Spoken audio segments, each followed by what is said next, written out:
সেটা হচ্ছে ওই যে তুমি আসলে তোমার ফ্যামিলি, তোমার এলাকা, তোমার স্কুল এগুলোকে তুমি রিপ্রেজেন্ট করো।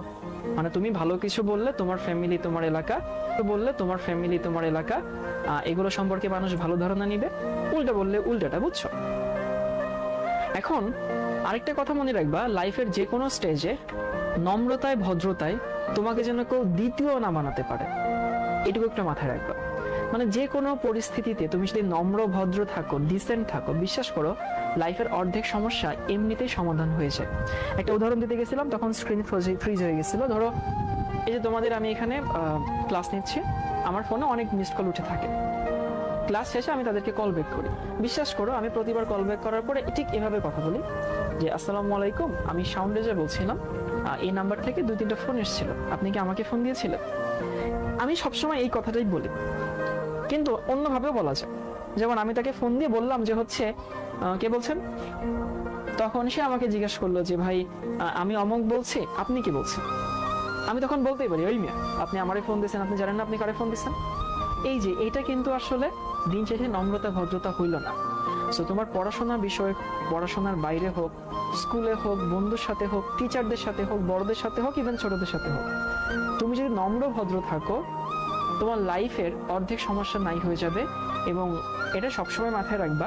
বিশ্বাস করো আমি তোমার টিচার হিসেবে বলছি না, বড় ভাই হিসেবে বলছি। আমি আমার ছোট ভাইকেও এটা বলি যে লাইফে সত্যি কথা বলা আর নম্র ভদ্র থাকা যে কোনো পরিস্থিতিতে, যে কোনো পরিস্থিতি। অনেকে বলতে পারো ভাই অনেক সময় নম্র ভদ্র থাকলে মানুষ এটাকে দুর্বলতা মনে করে, মানুষ এটাকে উইকনেস মনে করে, সেটাকে কাজে লাগায়।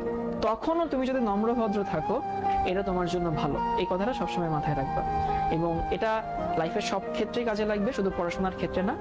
সো যারা এই যে বিভিন্ন হচ্ছে উল্টাপাল্টা কমেন্ট করো, আমাকে করো না, তোমরা নিজেদেরকে কমেন্ট করো, হয়তো কোনো ছেলে কোনো মেয়েকে বলো, কোনো ছেলে অনেক উল্টাপাল্টা কথা বলো, এটা তুমি কিন্তু তোমার নিজের, তোমার ফ্যামিলি, তোমার স্কুল, তোমার এলাকা এইটার হচ্ছে নিজের নাম ক্ষুণ্ণ করছো। ওকে, সো আমরা তো আমাদের মতো অবস্থান, আমরা আমাদের মতো স্টেটমেন্ট তো নিবই, ওই যে ওই কমেন্ট গুলো করছে। বাট এর বাইরেও দেখো, তুমি তোমার এলাকার নাম খারাপ করছো না, শিক্ষকদেরকে কিন্তু জানাজানি হয়ে যাবে যে কোন ছেলেটা ক্লাসের মধ্যে মিডল ফিঙ্গার দেখাচ্ছিল, তার বাড়ি কোথায়, সে কোন স্কুলে পড়ে। তার মানে শিক্ষতে 350-400 স্টাফ আছে, তারা কিন্তু জেনে গেল যে তুমি কোন এলাকার মানুষ, তুমি কোন স্কুলের মানুষ। এবং ওই স্কুলে ধরো 100টা মানুষ আছে, তার মধ্যে তুমি হয়তো এরকম, বাকি 99 জন হয়তো ভালো, কিন্তু বাকি 99 জনকে তো আমরা দেখছি না। আমরা তোমাকে দেখে বাকি 99 জনকে জাজ করবো, এই জাজমেন্টটা চলে আসে। সো এইখানে কিন্তু সমস্যাটা আছে। সো তোমার দায়িত্ব কিন্তু তোমার একলা না, তুমি অনেক মানুষকে একসাথে প্রতিনিধিত্ব করো, এইটুকু সবসময় মাথায় রাখবা। মানুষ এই দায়িত্বটুকু নেয় দেখেই কিন্তু মানুষের মান হুশ আছে। তোমার মান থাকতে হবে, তোমার হুশ থাকতে হবে, তাইলে না তুমি মানুষ হবা, তাই না? আমরা আমাদের যে হচ্ছে জৈবিক কার্যাবলী, এটা তো আমাদেরও হয়, গরু ছাগলেরও হয়, অন্যান্য প্রাণীরও হয়, কিন্তু আমাদের চিন্তা ভাবনা আছে, আমাদের বিবেক আছে, আমাদের মান আছে, আমাদের হুশ আছে। That's why we are human. So এইটুকু একটু মাথায় রাখতে হবে।